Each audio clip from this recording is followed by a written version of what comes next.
Hello everybody, Kit Cummings from Power of Peace Studios down on the square in Marietta. Thanks so much for checking in. And as I discuss my thoughts on this issue, if I say something that resonates, please like it, heart it. If you have a comment, because this is a really charged issue, share it. And if the whole thing makes sense to you, or if you think it's important, then go ahead and share it with people in your network. Sharing is caring, or caring is sharing. I heard that somewhere. But today I want to talk about the racial divide in our nation today. It's as apparent and visible as it's ever been just because of the media coverage.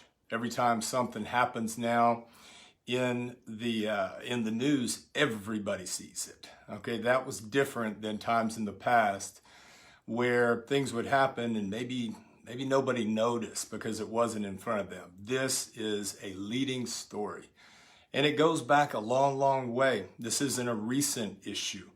This is one that's been going on for a long time, and not just in our culture, but throughout the history of the human race. These divides are very, very deep, and it's always very complex. Everyone doesn't land on the same position on this thing. It depends on our journey, our experience, the way we were raised, what we saw, where we went to church, where we went to school, our exposure to the other. There's so many things and factors that really play into this very, very important issue. I wanted to start out with a Dr. King quote. He said, "People fail to get along because they fear each other. They fear each other because they don't know each other. They don't know each other because they have not communicated with each other." And I think so much of this is there's a lack of communication. We fear one another because we don't know one another, because we don't communicate. And I'll tell you today, this subject matter was something that I wrestled with, because when I had the idea, my first response was, man, I don't know if I should touch this. As a brother of less color, and I don't refer to myself as a white guy because there's too many labels with that. I'm just a brother with less color. And then my beautiful brothers and sisters of more color, we're all people. We all bleed red. But for a brother of less color to talk on this issue, man, it raises some eyebrows. And so I come into this with a little bit of fear and trembling, but I just want to share from my experience. This particular wound, if we talk about the white-black division, it goes back a long way, 400 years more. And it's a deep wound that we can't just forget. It hurts me when I hear my white brothers and sisters say, man, why don't they just get over it? I cringe, and I'm like, be very careful when you say that. When you talk to somebody about their pain and tell them just move on, it makes it deeper. And the divide between you and that person only grows wider. And so this is a time for compassion. And what gives me, everybody's got the right to speak on whatever they want to and a platform. But what gives me a voice in this particular area is my work over the last 12 years. 12 years ago, I started counseling and working with a young brother who was in prison on a very serious charge. He happened to be Hispanic. I knew him when he was a kid, and he grew up and got in huge trouble, and he was looking at a life sentence, potentially a death penalty. And I reconnected with him, and I worked with him over a period of 2 years, and working with him began to change the way I saw things. And I loved him and I hurt for him, but here was a man that was demonized because of the gang that he was a part of and because of the crime that he had been charged with. But it opened my eyes to this problem with incarceration in the land of the free. We live in a country where we're 5% of the population of the world, but we lock up 25% of the world's incarcerated. We can't dismiss the fact that the black population has, 12, 13, 14% of the overall population of our country, but make up almost half of the people that are incarcerated. That is a problem. In many ways, the prison system is built to fail. a multi-billion-dollar industrial complex that, I mean, it's deep and it goes back a long way. I would encourage my brothers and sisters of less color to watch the documentary 13th and watch it with an open mind and try to put yourself in the other and how slavery changed forms in many ways. And this system is designed, you know, to keep the beds filled. And that's a whole nother talk for another day. But 10 years ago, I walked into my first prison, and luckily I didn't go in through the back door and change my clothes. I went through the front door to try to help. And I began to become friends with prisoners, not just here in Georgia, but all over the country and even on 4 continents. And that whole, it's not a niche, but the focus of my work, man, it captured me. And I became just addicted to this ministry, to the least of these. And Jesus said, however you treat the least of these is how you treat me. And I think all of us that carry his name need to be very careful about that. The least of these can be anybody in our society that is looked down on, marginalized. People think they are better than. You don't have to be on the street homeless, you know, to be the least of these. And so we've got to be very careful, those of us that bear his name and claim to represent him. So this took me into the prison population, which connected me to homelessness on the streets, because a lot of those guys have been in prison. And then I started working with youth gangs and kids that were at risk to joining gangs, which took me into neighborhoods where there was a lot of crime and homicide, incarceration coming out of those places. And I fell in love with a culture that was not my own. I grew up in a conservative white family, in a conservative white part of town, in a conservative white state, in a conservative white country in a lot of ways. And so that's the way I grew up. But then all of a sudden, this whole thing changed me. And so I was embraced by a culture that is not my own. And the reason why, because I cared deeply about the things they cared about. I didn't look at myself as a white guy. I looked at myself as a human that was witnessing human suffering. And I was embraced. I was embraced by the NAACP. And I mean, humbly received a Living the Dream Award, which made me a part of the NAACP family. You can't judge me on that and say, oh, that's his side. No, I've been embraced by the other side my whole life. And then I was able to do a lot of work in Tijuana, Mexico. Went down to that city probably 40 times in the span of a couple of years. And I was embraced by the Hispanic community and culture in that tough city. And I began to put myself in the place of the other and realize that, man, if I was living in that city and I was threatened by the cartels and my family was in great danger, you better believe I'd be trying to get on the other side of that wall. Now, as I say that, you might want to label me and say, oh, he's one of those guys. No, I just feel the other. And I can have convictions about walls and border security and legal and illegal immigration and documentation. I can have all of my convictions about that. But if my conviction makes me not feel the other, then we have a problem. Because compassion is feeling the other person. And so I began to try to practice compassion and do it the way that I saw the master do it. And he didn't help some people more than others. He helped people, not colors. And so, you know, I marched with Black Lives Matter through Atlanta, 10,000 strong. And I was, you know, one of the few white brothers in that march. And see, some people saw that and they said, oh, he's one of those guys. And I'm like, don't label me. If I try to march with you because I want to feel you, it doesn't mean that we have to agree on everything. It means that I'm marching with you, man. If I work with the cartels in a prison in Tijuana, it doesn't mean that oh man, he's soft on. No, it means that, man, I don't know what it looks like growing up in that culture and being labeled like that. Because I met some guys that were golden who happened to grow up in that area and they don't ask whether you want to join them. And so, I don't know, my heart just began to change. And I was given the amazing gift that I am what am I trying to say? The majority of the time in my ministry, I am the minority. And that is very different and rare for a brother of less color. You know, so I I don't know, I got very, very comfortable. And anybody that says, man, I don't see color, it's like, well, come on now. Everybody sees it. But as much as you can, I forgot. I forgot I was the white guy in the room.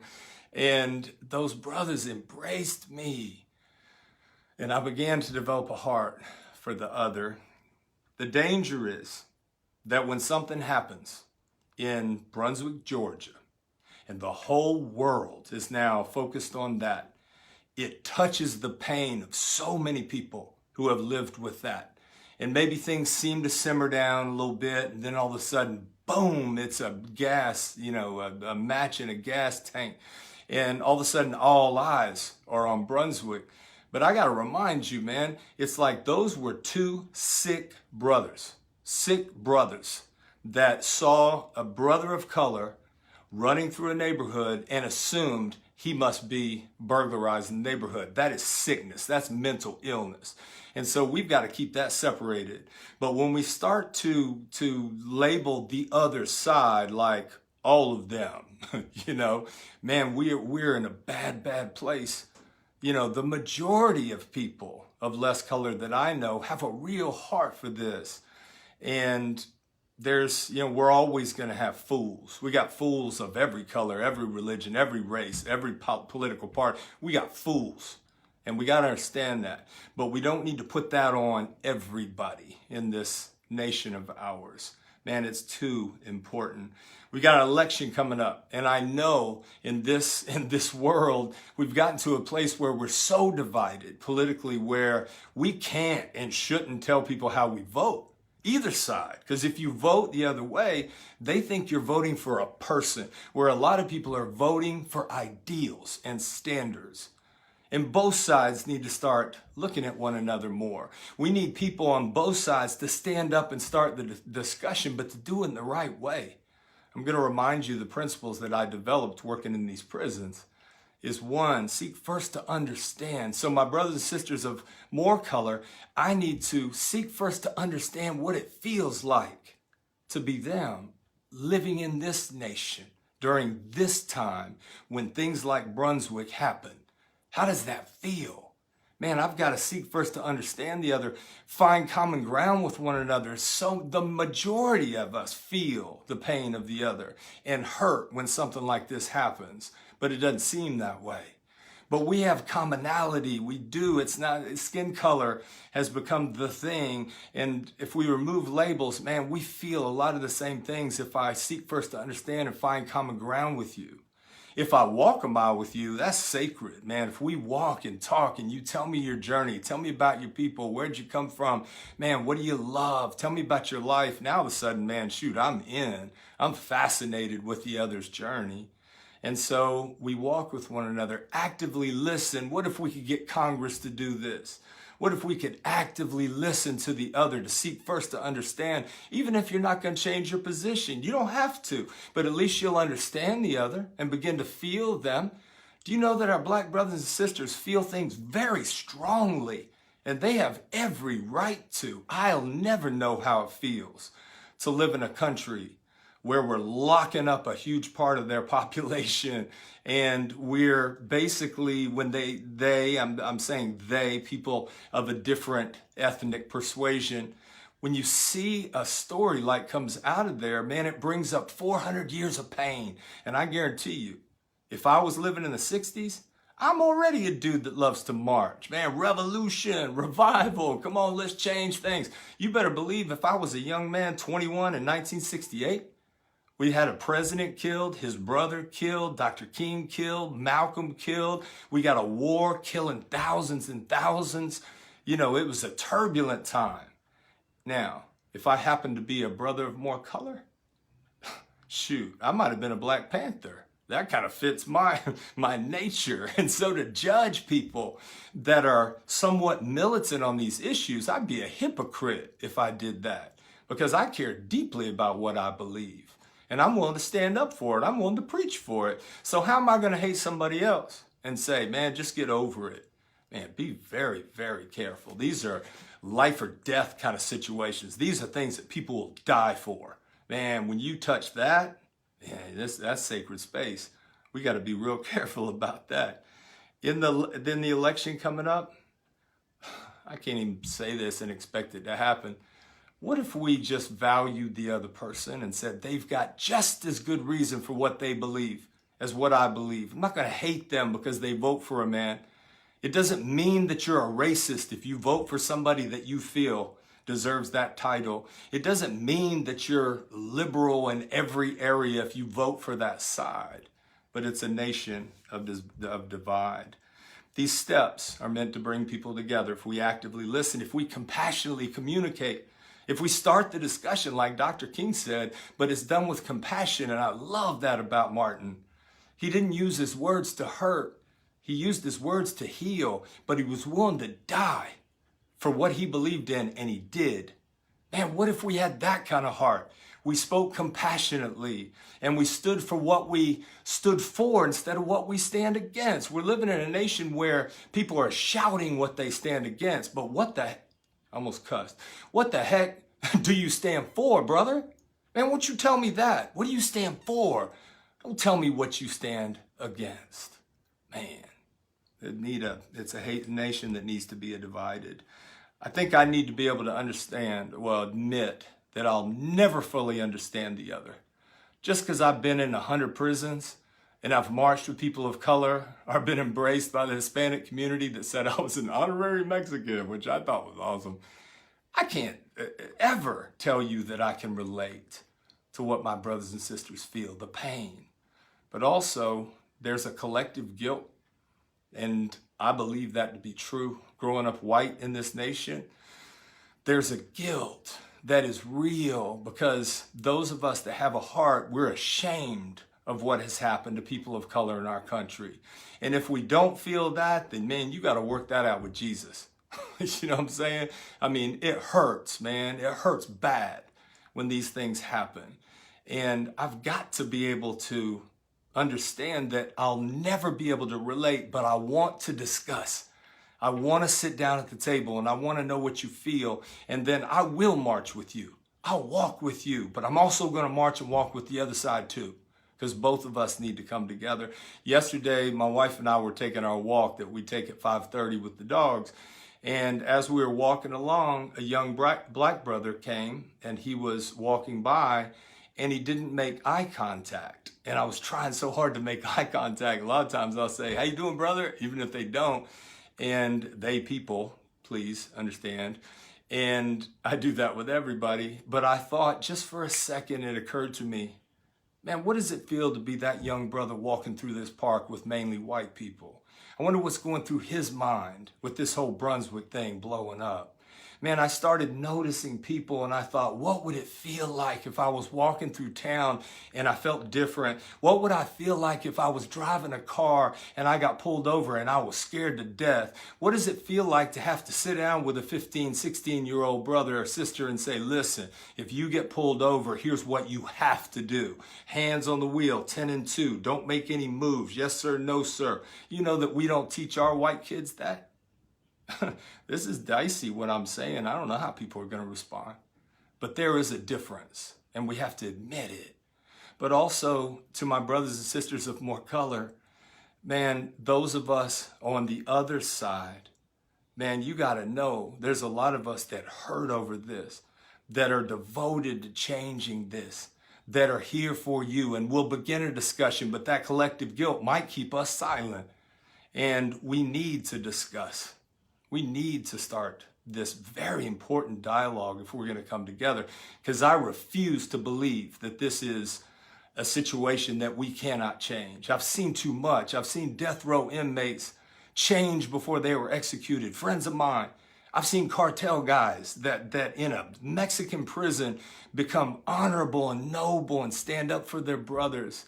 Man, I've seen young gangsters that were good brothers that wanted to change. I've seen Aryan Brotherhood hug black militant Muslims in a prison in front of all of their peers. That is unheard of. So you can't tell me that we can't change. I refuse. I'll die for it. Hey, boy. So anyway, I had to close out. So here's what I want to leave you with. This touches my heart. I see you. I feel you. I've got you. That's what we teach the kids in school, in our program. I see you means that you are not invisible to me. Your pain is in front of me. I see you. Man, can you see the other? Number two is I feel you. That's compassion. I see you as respect, as a person. The God in me recognizes the God in you. And then I feel you is your pain matters to me. I don't ever want to become so hard that I can't feel your pain just because we don't agree. I feel you. We got to teach kids to feel the other, not to abuse and ridicule like we've taught them to do. The kids are watching our example and we're wondering why they're acting a fool. What are they seeing? They hear things in our homes, the way we talk about the other. They hear us talk about politics. They hear us talk about their neighbors. They see us on Facebook and how we act. Man, our kids are watching us. They're seeing politicians be so ugly and they lead us. Shoot.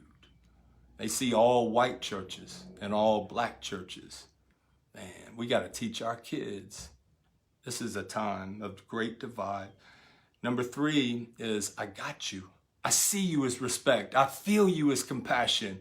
And I got you as loyalty.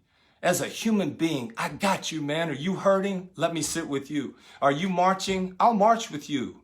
You know what I'm saying? I'll leave you with this. A brother on the inside, he told me to go to a party on the outside. And I asked him what it was. And he said, just go. You'll see when you get there. And so I show up 2 o'clock. I drive down to the West End, down off of Hollowell. And I'm going into a neighborhood where I feel very comfortable because I do work in all these neighborhoods. And I'm embraced as this crazy white boy is what they call me.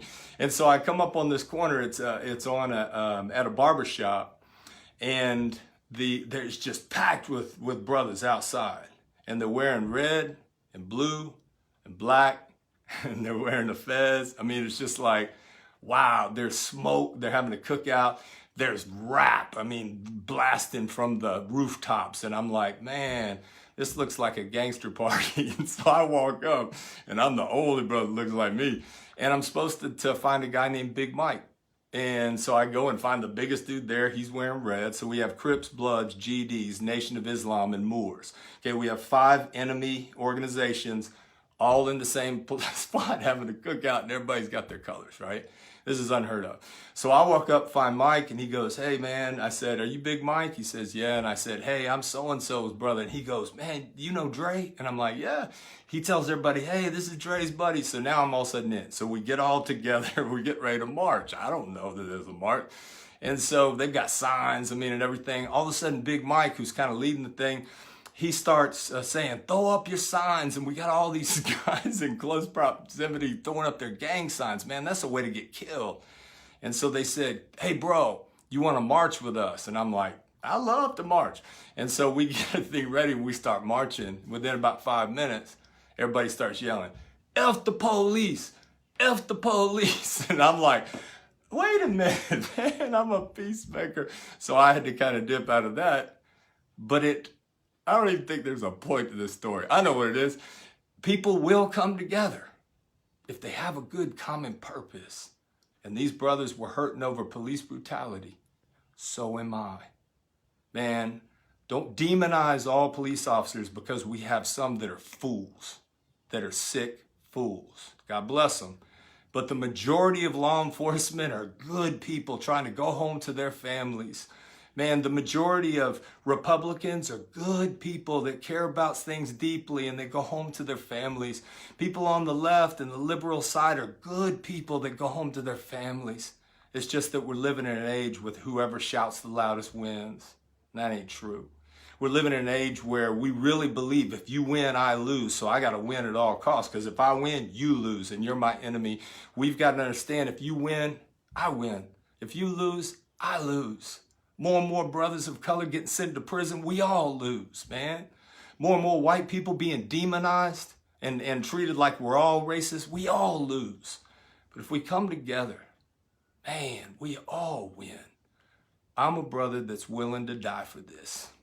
And we need people all people, less color, more color, no color, to start the dialogue and discussion so we can heal this nation's wound, and maybe, just maybe, we can live in the land of the free like it was meant to be. I love y'all. I've rambled, I've cried, I've laughed. This is probably to be continued. I love you guys. If this matters to you, if you care, share it. Man, if you got a comment, post it. And if you love it, give it a heart. Let's let this thing go viral. Love you so much. See you.